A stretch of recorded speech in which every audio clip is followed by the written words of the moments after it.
everyone, I'm Chelsea and welcome to another edition of our Murphy Message. On this Murphy Message, we are going to show you how to properly install a Velcro strap onto your Murphy bed. When attaching the strap, first detach the two sides of the Velcro.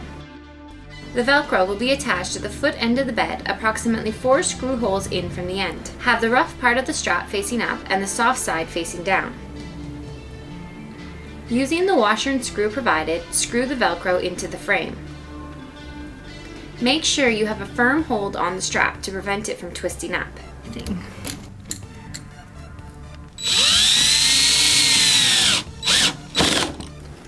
You will repeat the same process on the other side.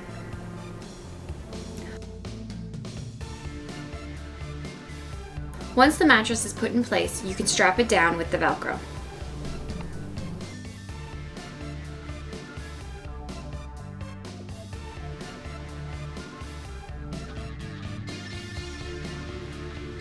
Like us on Facebook and check out our YouTube page to see more episodes of our Murphy Message. Thanks for watching.